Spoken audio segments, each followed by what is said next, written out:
You gotta love technology. You just don't know what this stuff gonna do. I know, right? Sometimes the computer and stuff start acting right. Sometimes it don't know what it's gonna do. And I mean, you just never know. Now I just gotta Yeah. make sure we are live over here. Let's see. I think you're live. You're live. Hello, Kenya. Am I saying that right? Hi. Yeah, that's right. All right, good, good. So you're working on a your first seller finance deal. How did you find it? I sent well, I did driving for dollars. Saw the house was vacant, and I sent a postcard, and she contacted me. Perfect, perfect. So so she says she's gonna just sell or finance you, or is it some type of subject to or some other creative extra stuff? Well, initially we were trying to do a short. I was trying to help her do a short sale. She's in foreclosure. Okay. Sale date's coming up like in a week and a half, and yeah. So we were trying to do a short sale, but like I said, this is my very first deal ever. So I'm winging it and just trying to figure things out as I go along. And that was going to take too long. Right. So do you plan on closing this deal and bringing this loan current?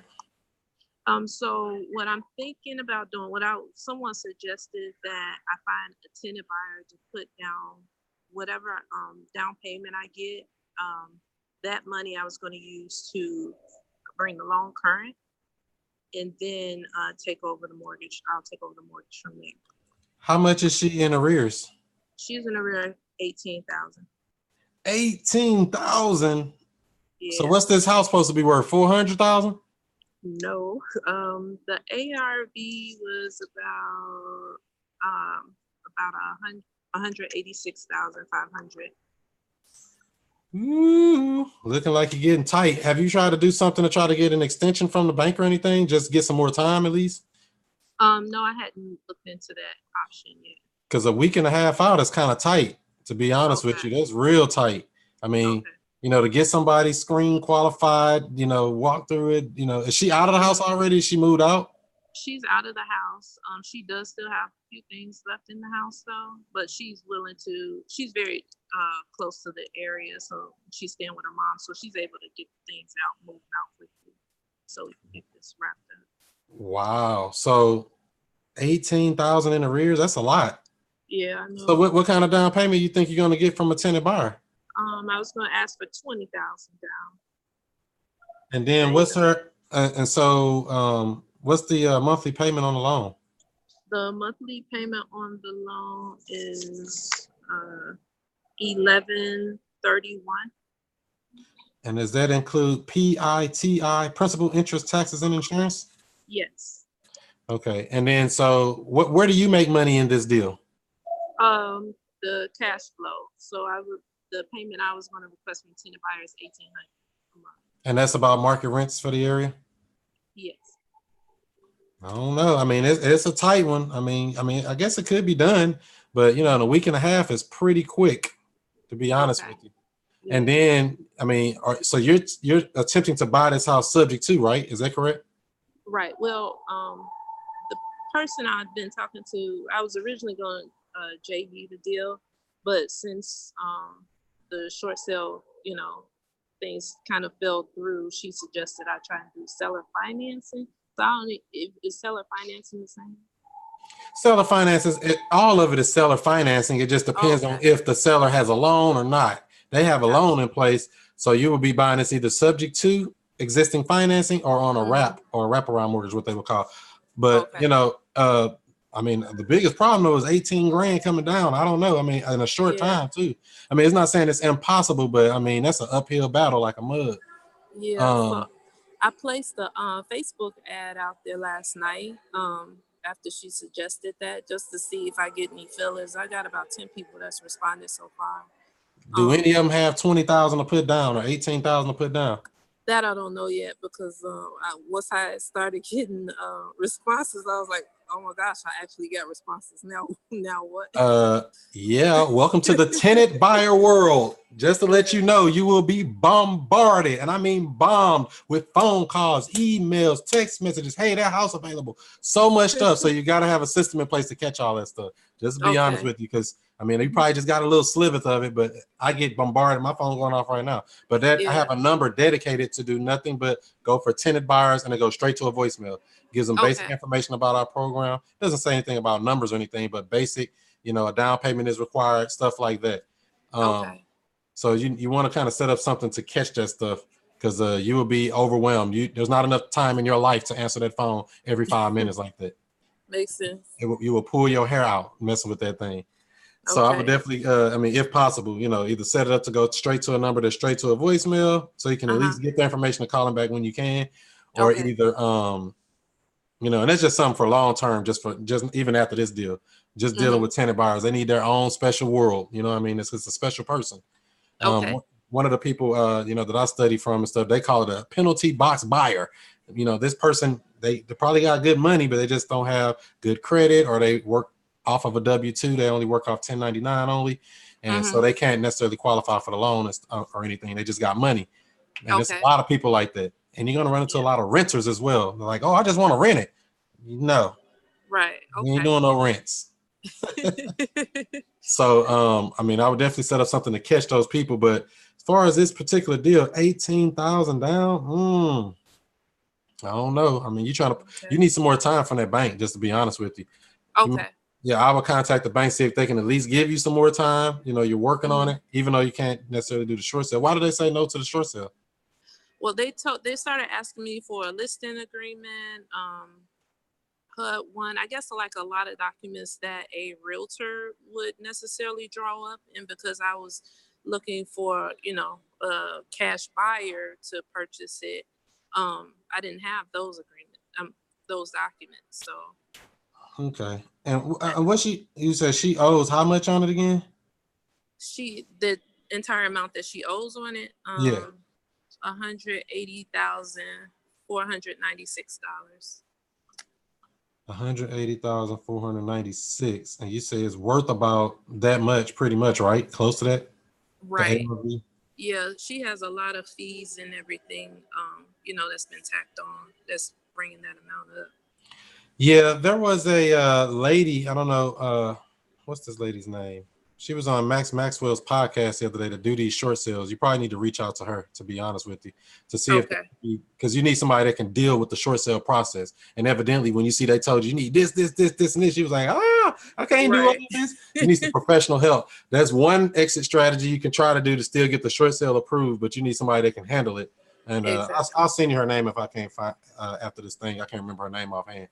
And then there's if you're trying to get a tenant buyer, you mean you got to tell them straight up, hey, I need 20,000 down or 18,000 down to move the deal, and let them know that's what it's gonna be, because then you're gonna have a closing cost, and then you doing your first subject to deal, you're gonna have to, you know, have all them other documents and stuff.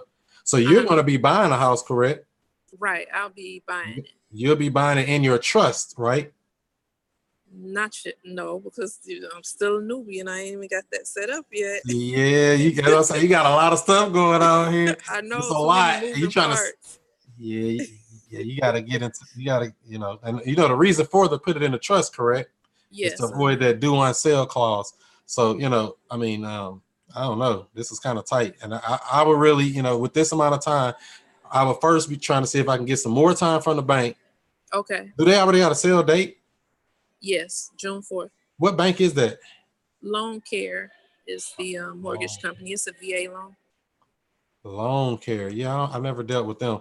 But some of the banks, they ask you, they need to have like 10 days to get an extension or something. You know what I mean? So I would be on the phone with them today trying to get that time pushed out so that you know, let them know you are working on it, and, you know, you already have your authorization to release information signed off by the seller to speak to the bank, right? Okay, so that helps. Yes. Because, yeah, they get kind of slow with that stuff. It took one company 2 weeks to get me in the system. I said, man, this takes 24 to 48 hours. What's taking y'all so long? Yeah, it was about the same with this one.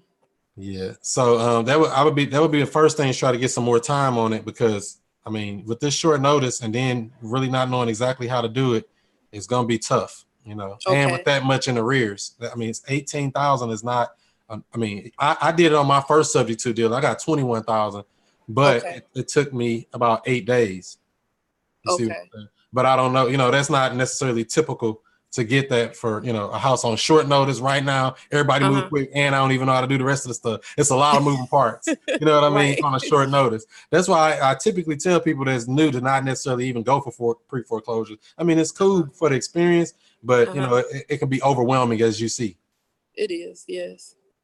I didn't know what I was getting myself into, honestly, because I was just, like I said, I was just driving for dollars. The house looked vacant. I didn't really know, what the ins and outs were until she contacted me. Right. Is there a real estate agent that you do work with in your area that does those short sales and things, or? I met one at a RIA meeting, and they told me it was too short of a time frame to do a short sale. And it is, unless you get an extension from the bank. See, that's why I came back to that first step. We need some time, like right. for real. I mean, and all comes worse. There's a little trick you can do to stop the sale if it come down to the last day or two. Do you know what that is? Bankruptcy. You file for bankruptcy. You don't go through it, but file. Oh, okay. So they don't have to go through with it. Just filing it will do. That'll make them have to stop and postpone the sale. But that's like a last ditch effort if you really want to do that. But Okay. And I'm not an attorney. I'm not giving legal advice. It's just something I heard that you can do for educational purposes only. So I mean, 18,000. Why did she wait so long? I mean, did she have a plan before she came and run into you, or how did that go? Well, she her situation was she said that she was in the military. She had just gotten I guess when she purchased the home, she went into it with a spouse, and then everything started crumbling down. She had gotten sick, went through a divorce, got behind on the house payments, and then had some deaths in the family, and just got kicked out the military. Just a whole lot of stuff went on in like a year period. You know what all that sounds like to me? A hardship. This is perfect for a short sale or some type of creative thing, but somebody who knows how to do that has to do that for you. Like I said, I'm gonna send you that lady's information. They could probably save this deal. I mean, I don't know, but step one, I would try to get some more time from the bank. Step two, get somebody who can actually deal with this program, because I mean, you can keep trying to look for a tenant buyer. That's going to grow up your tenant buyer list for future. That's cool. Okay. Collect them just like you would cash buyers. Put them on a separate list. And what's the number one question you're asking of the tenant buyer? Number one question I'm asking of the tenant buyer. I'll give you a hint. It's called about how much do you have to put towards a down payment? Because I mean, if they ain't got enough skin in the game, you're going to get all these people. Like I said, you're going to get bombarded with people. You're going to get people to tell you, oh, I got $2,000. Oh, I got $3,000. You're going to get a lot of them. I've had some lady mess around tell me she got $500. You know, I almost hung up on her. 500. I'm moving there myself before I put you in my house for the $500. I can't even evict you for $500, Right. So, but then every once in a while, I get I got 10 or I got 20. Hey, I got $30,000. But, you have to you got to extract that out of them some type of way, dealing with tenant buyers, because you want to keep them on your list. So when you find another house, oh yeah, Susie over here got 20,000 ready to go. She needs a 3-bedroom. This is a 4-bedroom. She might like it even better. Put it on her first. You ain't even got to find a buyer. You see what I'm saying? You just matchmaking. Same thing you're doing with wholesaling, but you're just doing it with these houses with terms. Okay. Well, I had in my Facebook ad, I did an ad on Craigslist, but I've gotten the most traction on Facebook. I've been saying, I put $20,000 down payment. Hold on 1 second. Let me get your call right back. All right. He hung up. Good. All right. Sorry about that. No problem. I did in my ad, I put $20,000 down payment. So I was pretty upfront as far as the amount I was looking for, because I know I needed to secure that back payment. Yeah. So yeah, I don't know. I'm hoping that the people who have contacted me actually do have this. I'm wondering, should I even ask for like proof of funds from them as well? Is that something I can do? Well, I'm not a big advocate of proof of funds. I mean, some people are, but I mean, what would be the delay? I mean, do you have? Well, I mean, there's a lot of stuff going on with this deal. You know what I'm saying? It's a lot of moving parts. When you start doing these creative deals, it's so much stuff, and I really just tell people to really get educated on it in reality. And it takes a little time to learn. It's a learning curve, because it's a lot different than everything everybody else is doing. I mean, there's a way to do it, but it just depends. You know what I mean? So say somebody came today, you found a buyer today, say, yes, I love this house. I looked at it. It's perfect for me and my family. I got $20,000 and I want to put that down towards the down payment on the house. Now, there is a way that you can close it with them first and then come back and catch this loan up with that money. But, you know, that's kind of, you know, sometimes people start digging and say, well, who owned the house and what's this and what's that? Right. And, you know, it'd be some extra moving parts, you know, then you got to do some extra explaining. I mean, not necessarily all the time, because the first people I did with that 21,000, they didn't give me any headache whatsoever. But I'm saying it is a potential that it's opening up a lot of cans of worms. Well, oh, well, they name on a thing, and who are you, and why am I paying it to you, and why is this? You know what I mean? They start asking a lot of questions sometimes. Because, I mean, you're dealing with a large chunk of money, but then sometimes you come across people that don't ask no questions and just ready to give you money. So, you know, so the thing is, like I say, so say you found a tenant buyer today, say they got 20,000, you would be skid marched to the closing table with your real estate attorney that you're going to close this deal with on a buyer side. You would have to close with them first, use their funds to come back to close your deal and bring her loan current. You see what I'm saying?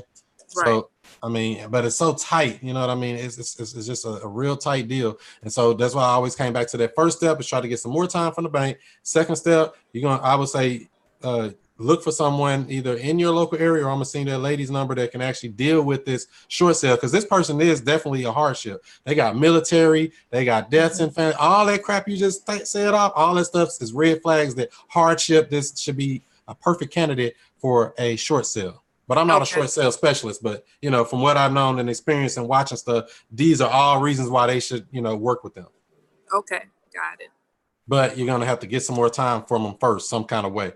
But yeah, I mean, then it's tight, you know, but like I say, when them people coming in too, those tenant buyers, even try to do that, you're going to have to ask them those questions, you know, how much you have to put towards the down payment. Okay. They're going to say, well, how much I need? And they're going to give you a runaround or whatever. And then you can tell them if you want to, but, you know, but you got to really find out who are the real buyers and just ask them, you know, and like I say, build your own separate list with these tenant buyers. Okay, got it. Did you have any other questions or anything for me? That question I had for you about the open house route, like, you know, since I'm real limited on time, I don't have time to do like these onesie twosies showing the house. You think I should do that?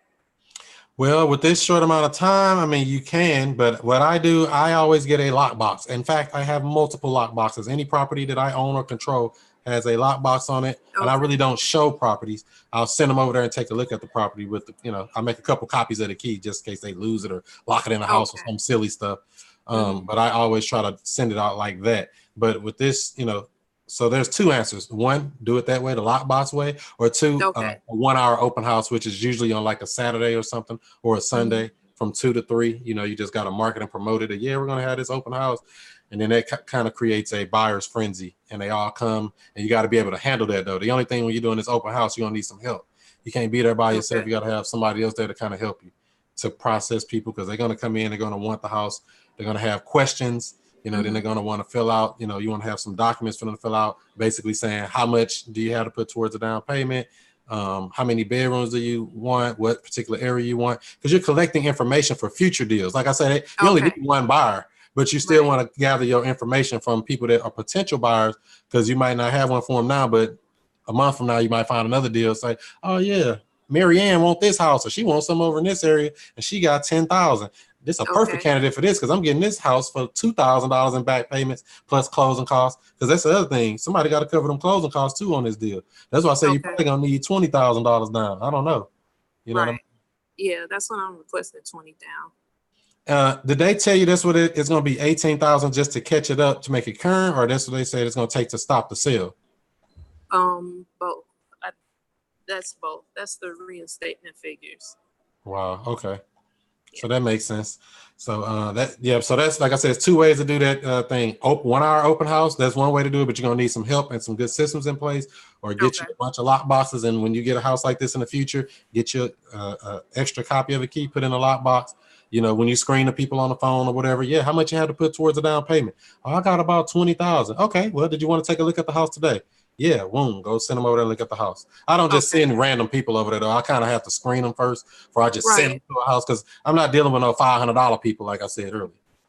So when you say you screen them, do you send them that application, have them fill it out, and then you do the screening process with that spy fly first, or and So then you yeah, let them see the house? so yeah, so the first thing is just a verbal screening. So how much you have to put towards Oh, the down payment? Are you looking for you do know this is a rent to own house, right? And kind of break down what the program is because you're doing it on a lease option. Is that the exit strategy you plan to do? yes. So yeah, you have to kind of come up with the spiel. And what I would tell them is, so yeah, this is a rent to own program. Basically, a down payment is required to move into any of our homes. We get homes just like this all over St. Louis City and County. But like I said, a down payment is required to move into any of our homes. That down payment goes directly towards the purchase price of the home. Then you would have a monthly payment that you would make, but eventually you would either have to qualify for a loan or get some type of private financing. This is a lease option. You have an option to buy, but you're not required to. But like I said, you do need to have a down payment to move in. About how much did you have to put towards a down payment? Okay.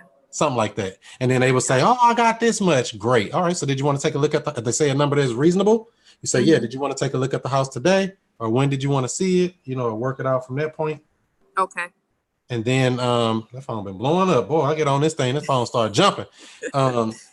You tell them that if they're going to do that, and then if not, you just if they have a number that's too low, like, hey, I got $500. I'm sorry, we're not the people you're looking for. We don't do traditional rentals, but you know, in the event something happens or something changes in the future, and you have a reasonable down payment, you know, we'd be more than happy to try to help you find a house that you know you can call home.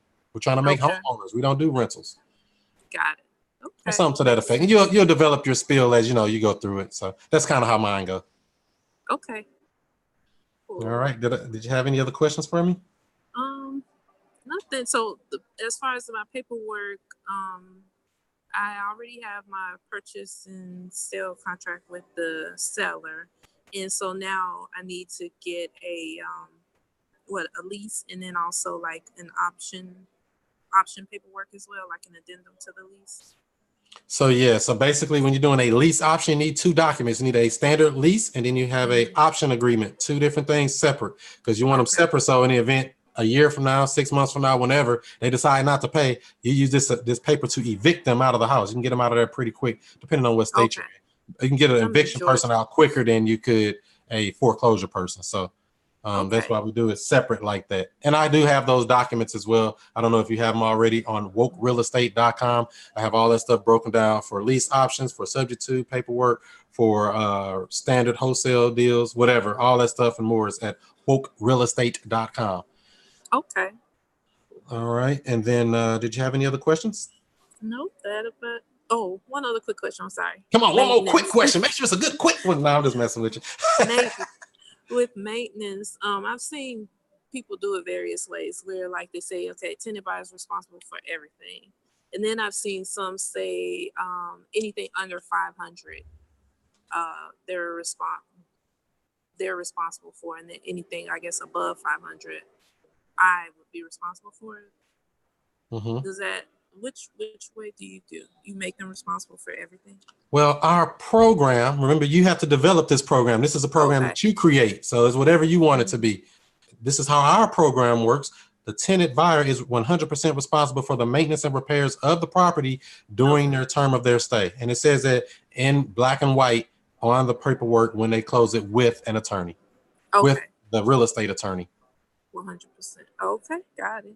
And that's how all the wording is on my paperwork, like I said, on wokerealestate.com. So that kind of helps out there to keep you out of, hot water. But you can write it up any way you want. If you say, hey, I want to be responsible for the roof or whatever, that's totally you. It's your program. You have to create that. It's created out of thin air, just like everything else is. Just like money. It's created from nothing. Yep. Okay. Sounds good. All right, Kenyatta, did you have any other questions for me?